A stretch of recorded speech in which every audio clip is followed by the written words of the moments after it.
So today I'll be showing you how the bubble sort works and also the code of how the bubble sort looks like in Java. So let's start off with an example. Let's say we have an array and we have a list of numbers that are not sorted. So let's say we have something like this.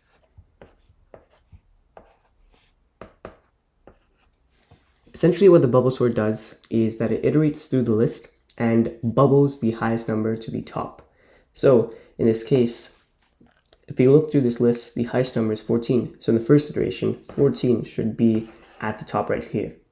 And then when we loop through this again and iterate through this list, the second highest number should be in this position, and so on. In the case of bubble sort, it looks at two numbers at a time that are together. So in this case, first it would iterate through the list and look at these first two numbers and check if this first element is greater than this second element. In this case it is, and so it would just switch these two values. Then bubble sort would look at the next two elements and see if this is greater than this, which is not the case, and hence nothing would happen. Next, it would check these two. In this case, 7 is greater than 6. So 6 would go here and 7 would go here. Next, it would go through these two, nothing would happen, and then it would go to these two. In this case, 14 is greater than 3, so 14 would move to the right side and 3 would move to the left side. And so we're left with this. As you can see, the highest number bubbled to the top. So I'll be putting a yellow highlight at the bottom just to show you that this value really doesn't need to be checked because it's already the highest value and it's already bubbled to the top. So now let's iterate through the list again. We're going to check these two values, nothing changes. Check these two values, nothing changes. These two, nothing changes. And then these two. In this case, 7 is greater than 3. So 7 would go here. As you can see, 7 is the second highest number and it's also at the top. So I'll just put a yellow highlight to show you that these two don't really need to be iterated through again because the highest values are already bubbling to the top. So again, let's iterate through the list. We're going through these two, nothing happens. These two, nothing happens. These two, nothing happens. My bad. So when we go through these two would change and we would be left with this. So again, the third highest number is bubbled to the top. So I'll just put a yellow highlight here. And then we could go through these two, nothing happens. And these two, they're the same, so nothing happens. And so it would be in the ordered pair already. Now let's actually see the code in Java. So this is the code portion of the bubble sort in the language Java. Here we just have an array of unorganized numbers. We could see right over here, and we're going to sort it using bubble sort, which is just a method I've made. And with this amount of code, we're basically going to sort the entirety of this array. I can explain each line of this code, but I think it would be more easy to actually see a visual representation of how much each loop is going to go up to, because nested for loops can be a bit confusing if I just explain it verbally. So I'll just show a visual and then I'll go back to this code. So to start off, the length of the array is 7. Now, I wanted to do this visual representation to actually show you what's happening in the nested for loop, because at times it might just be confusing. So the first thing to remember is that the for loop will go up to, but not like including 6, because the length is 7 and we're doing 7 minus 1, which is the maximum value we want the value I to go up to, and you'll see this in the code. But essentially what this means is that I will equal 0, 1, 2, 3, 4, 5, but not 6. So that's what I will iterate up to. So the highest I can go to is 5. So since this is a nested for loop, every time you iterate in the first for loop, like let's say you go from 0 to 1, you're going to have many iterations in the second for loop. In fact, you're going to have complete iteration in the second for loop. So in this case, when I is equal to 0 and we go into the second for loop, we're going to have j start off by equaling 0 then 1, then 2, then 3, then 4, then 5. So at when I is equal to 0, j is going to iterate 6 times. Now, the reason why this is iterating 6 times is because if you look at the code, we're doing j is going to go up to, but not equal, n minus I minus 1. So n is the length of the array, which is 7. Then I is whatever this value is, and then minus 1. So when I is equal to 0, we're basically doing n. So, instead of putting length, I'll just put n. Make this, okay. So n minus I. So we're doing 7 minus 0 minus 1, which is 6.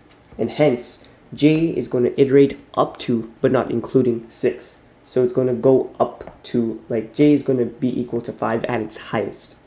So that is when I is equal to 0. So after this is done, we're going to iterate back to the first for loop. So the first for loop is going to iterate one time, and then for this time, I is going to equal to 1. And then when I is equal to 1, the second for loop is going to iterate 5 times. So j in that case would be 0, then 1, then 2, then 3, 4. So if you count these, it's 5. And again, the reason for this is because we have n minus I minus 1. So in this case, again, n is just 7, but then I is 1, and then minus 1. So we're doing 7 minus 1, which is 5. And so that's why we're going up to 4. So the highest j will be in this iteration with I being 1 is going to be 4. Then we're going to go to 2, and then this is going to be the highest that j is going to iterate to. Then we're going to iterate one more in the first for loop. Then it's I is going to equal to 3. And this is the highest that j is going to go up to. So j is going to go up to 2. And then in the first for loop again, we're going to go to 4. We're going to iterate one more time.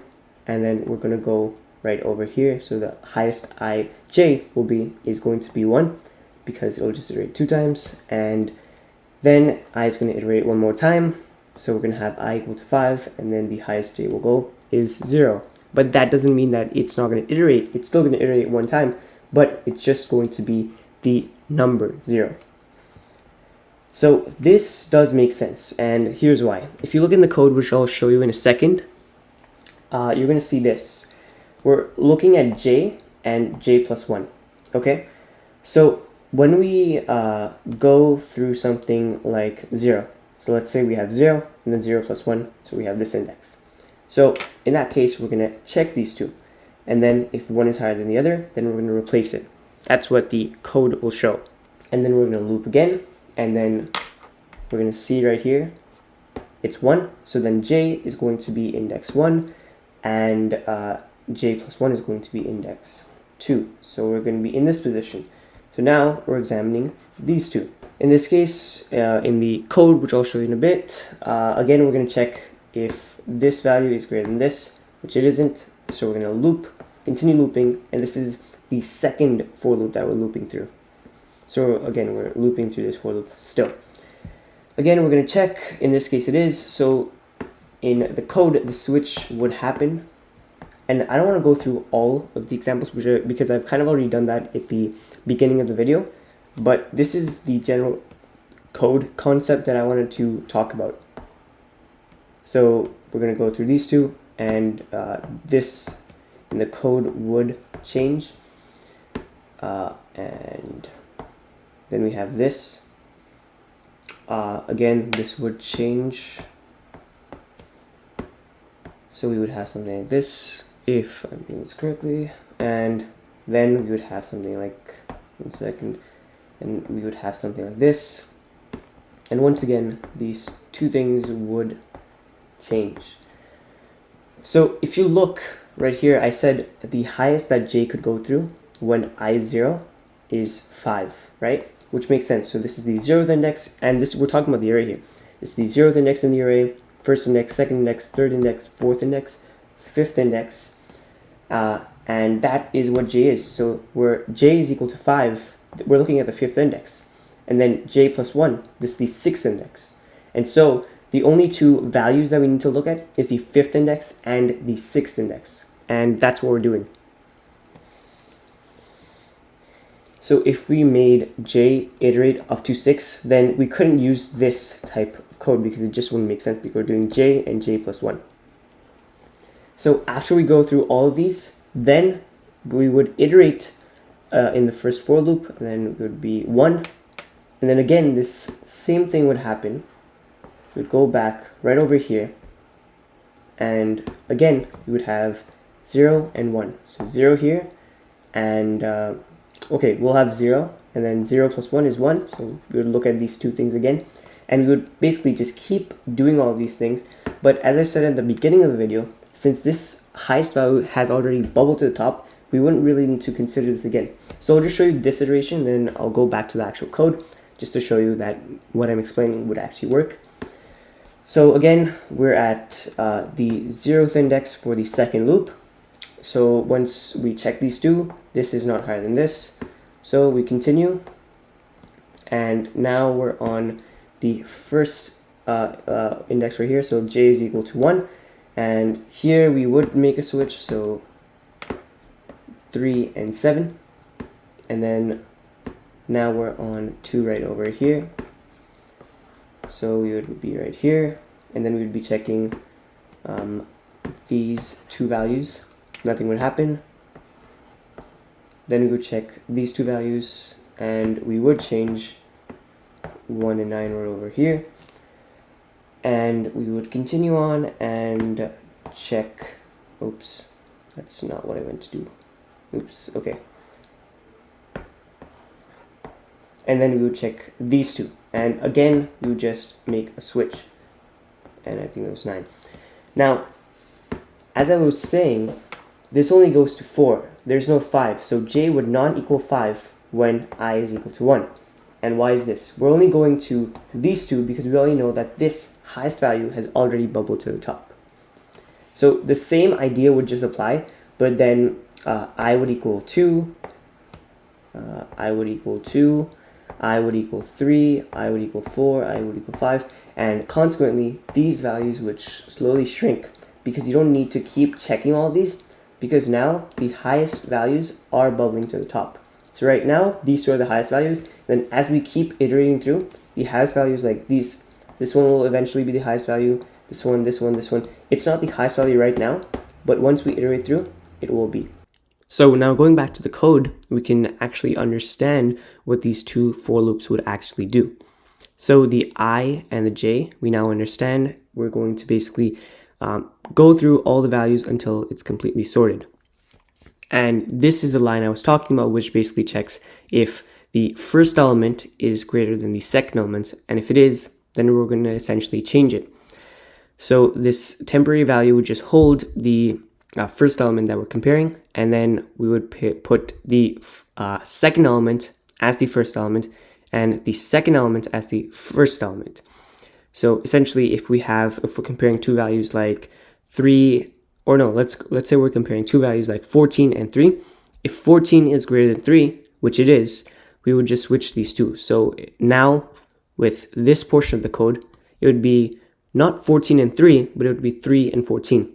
And once we go through all of these values, we would just print it. So we have something like this, and let's run this code, and we would get this sorted like this.